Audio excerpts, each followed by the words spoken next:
Hello students, how are you all? I hope you all are fine and safe at home. Today what I am going to do, I was feeling like that you must have not got the CBIT and EPS analysis. So once again I am going to show you that how to calculate, how to do EBIT EPS analysis. Okay, so first of all, moving on this EBIT EPS analysis, let me tell you why this EBIT and EPS analysis is being done. हम क्यों कर रहे हैं ये analysis? हमने अभी बात करी थी कैपिटल स्ट्रक्चर की कि कैपिटल स्ट्रक्चर क्या होता है. It is the ratio between own funds and borrowed funds. हमने बात करी थी. Yes, it is the ratio between own funds and borrowed funds, that is debt and equity. So the formula is also debt upon equity. Okay, debt और equity दोनों different होते हैं on the basis of cost as well as on the basis of riskiness. दोनों की cost अलग होती है, दोनों में रिस्क अलग होता है. कॉस्ट की अगर हम बात करें तो डेट पर जो हम इंटरेस्ट पे कर रहे हैं दैट इज़ द कॉस्ट, और इक्विटी की अगर हम बात करें तो जो whatever we are going to take risk और whatever profits we are going to earn, that is like cost on it, कि हमने कितना पैसा लगाया और कितना अर्न किया. Okay, so we can say that sometimes it may happen कि डेट की कॉस्ट इक्विटी से कम आती है. ओके, अगर डेट की कॉस्ट इक्विटी से कम आती है then we can say that yes, taking more debt is beneficial for the company if the cost of debt is less than the cost of equity. Yes, there are many benefits of using debt as well. debt को use करने के benefits है, like interest अगर पे कर रहे हैं तो उस पर टैक्स पर डिडक्शन मिल जाता है. ओके, और जितना ज़्यादा यूज़ होता है डेट का उतनी कॉस्ट ऑफ कैपिटल जो है वो कम होती जाती है. And this we are going to show, this can be proved by calculating earning before interest and tax and EPS analysis. See, the major objective is to maximize the shareholders' wealth. Maximizing the shareholders' wealth means increasing the price of the shares. Share के prices अगर बढ़ते हैं तो share holders की wealth जो है वो बढ़ रही है. यस, यही तो मतलब हुआ increasing, maximizing the shareholders wealth का मतलब. Okay, now why we are using here EBIT and EPS. EPS तो हो गया अर्निंग पर शेयर इंक्रीज होना to maximize the shareholders wealth. EBIT यहाँ पर ये हम इसलिए ले रहे हैं कि हम वी आर सपोजिंग कि मान लो कंपनी को इतनी अर्निंग हुई, इतनी इनकम हुई, कंपनी की इतनी इनकम हुई, तो उसके अकॉर्डिंग कैसे अर्निंग पर शेयर कैलकुलेट होगा. Okay, so EBIT is just कि after production, after distributing goods and services, whatever earning is being done by the company before paying any interest पे करने से पहले, यानी अगर डेट लिया है तो इंटरेस्ट पे करने से पहले और टैक्सेस पे करने से पहले की अर्निंग लेकर एनालिसिस करना है अलग अलग सिचुएशंस में कि कंपनी को कैसे फ़ायदा होता है, कैसे फ़ायदा हो सकता है. तो if you are a financial manager in a company and you been asked कि कंपनी को डेट कितना लेना चाहिए, तो आप कैसे एनालाइज करोगे.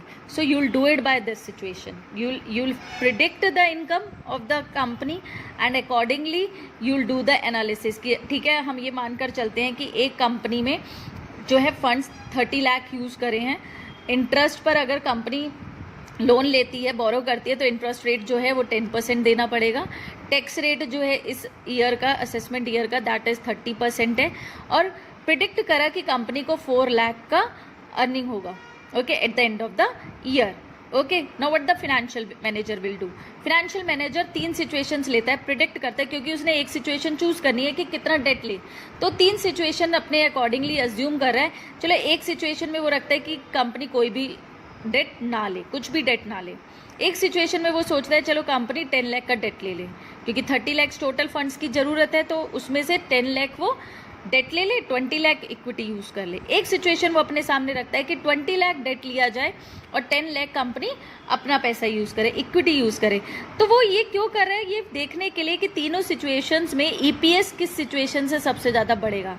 जिस सिचुएशन से भी EPS सबसे ज़्यादा बढ़ेगा, फिनेंशियल मैनेजर वही डिसीजन ले लेगा, उसी सिचुएशन के अकॉर्डिंग फॉलो अप कर लेगा कंपनी में. Okay, so basically we are talking here about everything. We are talking here about doing the analysis, taking decision by the financial manager.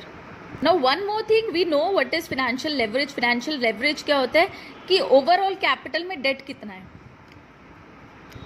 Overall capital में date कितना है. Overall capital इस 30 लाख है. इस 30 लाख में से अगर 10 लाख डेट है तो फिनेंशियल लेवरेज जो है वो 10 लाख है. ओके, अगर 20 लाख डेट है तो फिनेंशियल लेवरेज 20 लाख है. तो financial leverage is financial risk. Risk किस में होता है? डेट में, of course.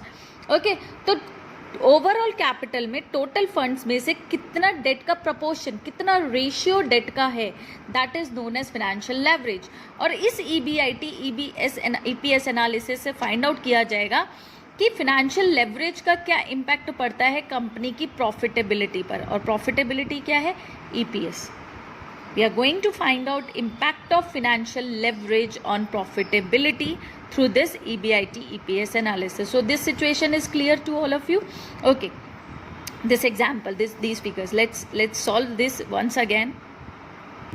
Now see, this is your EBIT EPS analysis we are going to do here. Okay, so why we are doing this EBIT EPS analysis? First of all, to find out the again impact of financial leverage on profitability. Yes, we are going to find out this, and we are going to find out in different situations how EPS number of shares, EPS, that is earning per share, can be increased. Now we are having three situations. Okay, and first of all, EBIT, we know EBIT, earning before interest and tax, we have assumed as per the numerical, we have assumed it as rupees 4 lakh. We are going to assume कि at the end of the year company जो है 4 लाख का earning करेगी, company जो है 4 लाख की earning करेगी। Okay, तो तीनों सिचुएशन चाहे जो भी रखे, company earning will remain same. ये प्रिडिक्शन है, फाइनेंशियल मैनेजर ने करा, एक तरह से आप अज्यूम कर सकते हो। इंटरेस्ट पे करना है कंपनी ने, तो फर्स्ट सिचुएशन में कंपनी ने डेट नहीं लिया, निल था, तो इंटरेस्ट भी पे कंपनी नहीं करेगी। सेकेंड सिचुएशन में कंपनी ने कितना डेट लिया था? यस, 10 लाख रुपीज़ का। तो 10 लाख रुपीज़ पर 10% के according, this is eight the rate of 10%। तो 10 लाख पर 10% हमारा क्या आएगा? 1 लाख इंटरेस्ट। थर्ड सिचुएशन में हमने अज्यूम करा है कंपनी ने 20 लाख का डेट लिया है, तो 20 लाख पर 10% का interest, that is 2 lakh. Okay, so this is the interest. Will subtract the interest, हम इंटरेस्ट सब्ट्रैक्ट कर देते हैं। Will get 4 lakh, here we'll get 3 lakh, and here we'll get 2 lakh. Okay, so this is our earning before taxes. Now after interest, because we have paid the interest पे करने के बाद की earning ये आ गई है, क्योंकि इंटरेस्ट पे कर दिया है। तीनों सिचुएशंस में अर्निंग्स जो है after paying interest, this is after paying interest before paying taxes अभी पे नहीं करे हैं। टैक्सेस अब पे करते हैं। टैक्सेस हमारे हैं, कैसे हैं टैक्सेस हमारे? Eight the rate of 30%। 30% पर टैक्स है। ओके, और टैक्स किस पर पे करना होता है? इनकम पर। टैक्स पे करना होता है इनकम पर। तो 4 लाख पर 30% के अकॉर्डिंग कितना टैक्स देना पड़ेगा? 1,20,000। 4 3 ज़ा 12। 3 लाख पर 30% के अकॉर्डिंग टैक्स देना पड़ेगा कंपनी को 90,000। 2 लाख पर 30% के अकॉर्डिंग कंपनी को टैक्स पे करना पड़ेगा 60,000। Okay, now again will deduct this, फिर से माइनस करते हैं। 2,80,000, yes, 2,10,000, 1,40,000, sorry 1,40,000. Okay, so this is earning after taxes. Okay, this is earning after taxes. You will get earning after taxes. या आपकी आ गई earning after taxes, because taxes भी पे कर दिए, इंटरेस्ट भी पे कर दिया। अब दिस इज द अर्निंग। अब इस पर निकाला जाएगा आपका EPS, because EPS is calculated on earning after taxes, after paying off the interest, after paying off the taxes. उसके बाद निकाला जाता है ईपीएस। ओके, ईपीएस का formula EAT upon number of shares. EAT we are having, but we are not having number of shares. Number of shares calculate कर लेते हैं। आप इसको 10 रुपीज़ के अकॉर्डिंग भी कैलकुलेट कर सकते हो, आप इसको 100 रुपीज़ के अकॉर्डिंग भी कैलकुलेट कर सकते हो। उसके अकॉर्डिंग आपका आंसर मे भी चेंज हो जाए। Okay, so eight the rate of ₹10 लेते हैं। Number of shares 30 lakhs. First situation में इक्विटी कितनी थी? 30 लाख। यस, 30 लाख इक्विटी थी, बिकॉज डेट्स बिल्कुल नहीं लिए थे। तो 30 लाख इक्विटी थी और 10 रुपीज़ के अकॉर्डिंग हमने शेयर्स इशू करे। तो कितने शेयर्स इशू करे होंगे? 3 लाख शेयर्स। तभी तो 3 लाख इंटू 10 करके 30 लाख आया होगा। यस, सेकेंड सिचुएशन में इक्विटी थी 20 लाख। फिर से एट द रेट ऑफ ₹10 के अकॉर्डिंग कितने शेयर्स होंगे? वो 2 लाख। थर्ड सिचुएशन में इक्विटी थी 10 lakh.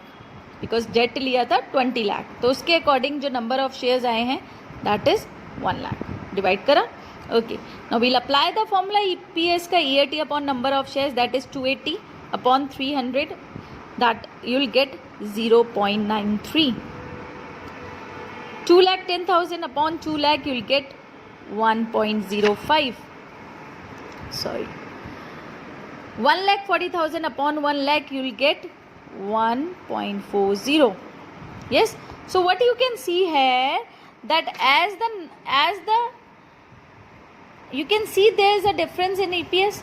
Now why there is so much difference in EPS? Because of use of debt. Financial leverage, impact of financial leverage on profitability. जहाँ पर financial leverage कहाँ है, क्या होता है, ओवरऑल कैपिटल में कितनी डेट यूज़ करी है. तो जहाँ पर डेट बिल्कुल यूज़ नहीं करी उसका प्रॉफिट ये आया निकल कर EPS, earning per share.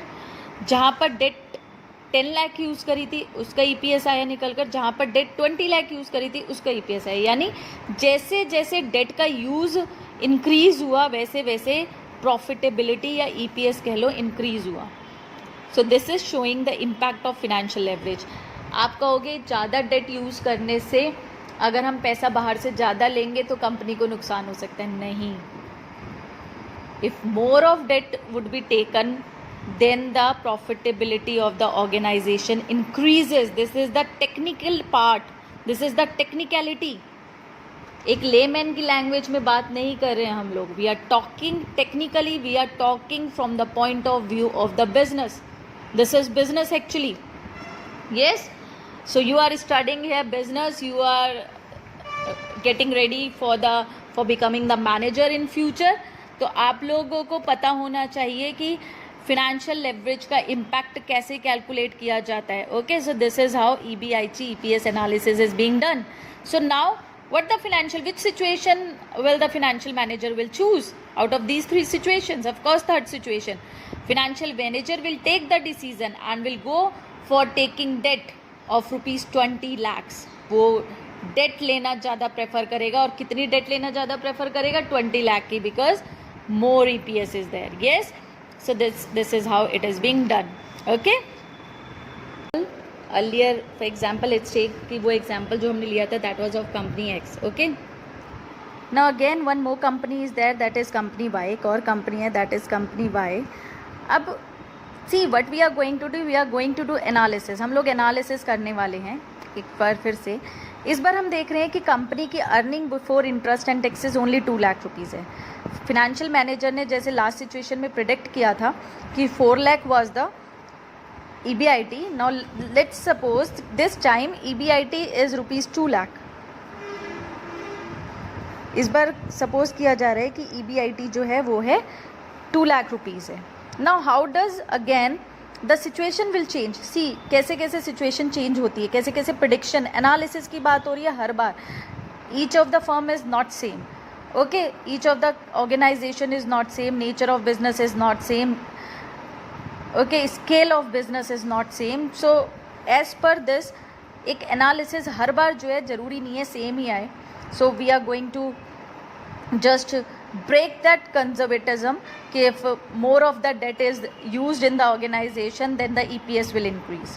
In my first example there was like yes that as more of the debt was used EPS would have been increased. EPS was increasing, but in this situation let's see what will happen. Let's suppose EBIT is 2 lakh rupees. Again interest is at the rate of 10%. So interest will not change because in the first situation company has not taken any debt. company ने debt नहीं लिया था. Example is same, values are same, but EBIT change हो गया है बस. So interest नहीं लिया था company ने, so no interest. Next situation में कंपनी ने 10 लाख का इंटरेस्ट लिया था. That's why interest eight the rate of 10% on 10 lakh will be 1 lakh. इस सिचुएशन में 20 लाख का डेट लिया था तो 20 लाख के अकॉर्डिंग जो है इंटरेस्ट पे करेगी company that is rupees 2 lakh. Okay, so आप EBT will come earning before taxes. In first case it will come 2 lakh. In this case it will come 1 lakh after deduction and in this case it will become nil. Okay, now taxes would be paid at the rate of 30%. इसका 30% पे tax पे किया जाएगा. Taxes पे करे 60,000, इसका 30% आएगा 30,000, यहाँ पर इनकम ही नहीं बची तो no taxes. After deducting taxes earning after taxes will come 1,40,000. Okay, here it will come 70,000, here nil. Number of shares calculate करते हैं, सेम रहेंगे. 30 लाख फर्स्ट सिचुएशन में इक्विटी यूज़ करी थी, तो 10 रुपीज़ के अकॉर्डिंग नंबर ऑफ शेयर्स जो आएंगे दैट इज़ 3 लाख. यहाँ पर 20 लाख की इक्विटी यूज़ करी थी तो उसके अकॉर्डिंग 2 लाख शेयर्स आएंगे. यहाँ पर 10 लाख की इक्विटी यूज़ करी थी उसके according 1 lakh number of shares आएंगे. So the formula for EPS is, EPS का फॉर्मूला क्या होता है? Yes tell me. Yes it is EAT upon number of shares.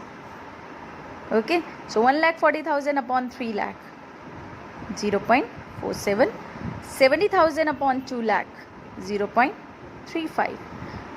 Okay, nil upon 1 lakh, EPS is nothing.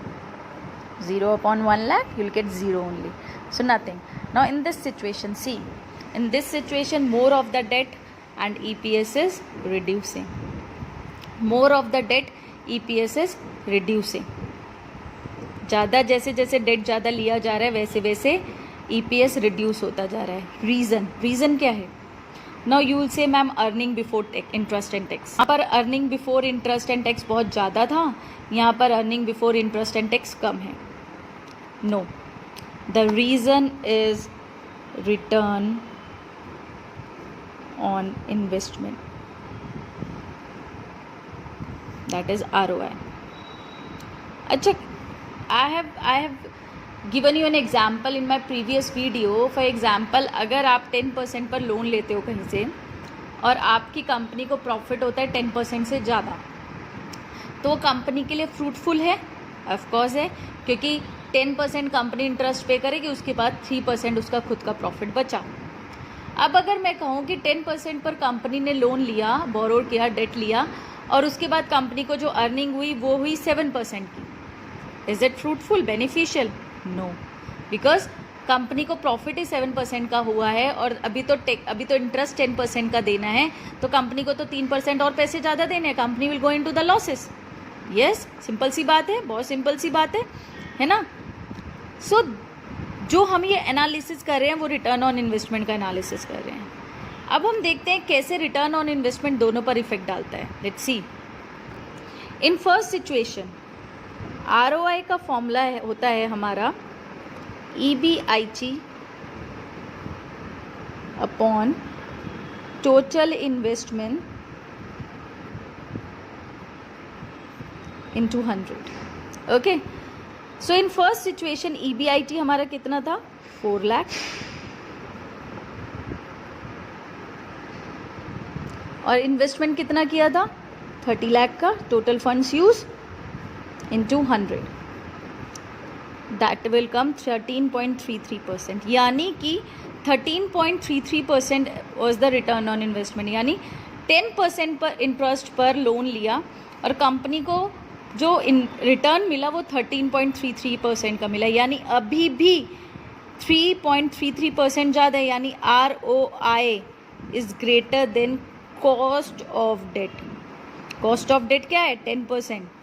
Of course, 13.33% is greater than 10%. इतने पर loan लिया, इतना हमें प्रॉफिट हुआ, तो 10% देने के बाद भी 3.33% बच गया. So return on investment is greater than cost of debt. तो जहाँ पर return on investment is greater than cost of debt होगी वहाँ पर ज़्यादा डेट लेना फ़ायदा करेगा. ऑफकोर्स डेट की कॉस्ट कम पड़ रही है इन्वेस्टमेंट में पर, तो वहाँ पर EPS इंक्रीज होगा. Now let's see here in this situation ROI क्या आता है हमारा. Again the formula will remain same, that is ROI is equals to EBIT upon total investment into 100. Here the EBIT is 2 lakh. Total investment is same, 30 lakh into 100. It will come 6.67%. So you can see return कितना है 6.67.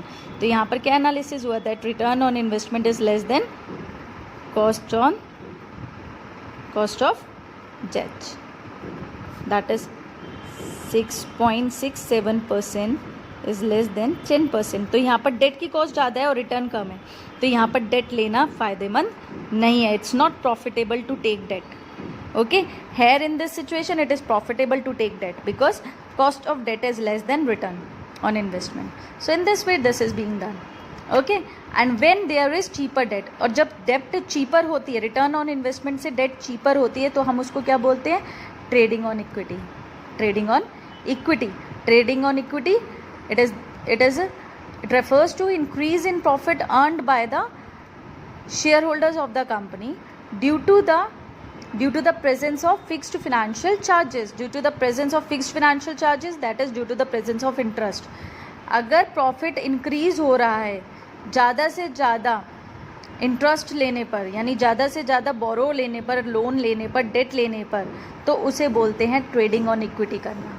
यानी ज़्यादा date लेकर EPS increase करना. जितना ज़्यादा date लिया जाएगा उतना ज़्यादा ईपीएस इंक्रीज किया जाएगा, और इस प्रोसेस को बोलते हैं ट्रेडिंग ऑन इक्विटी.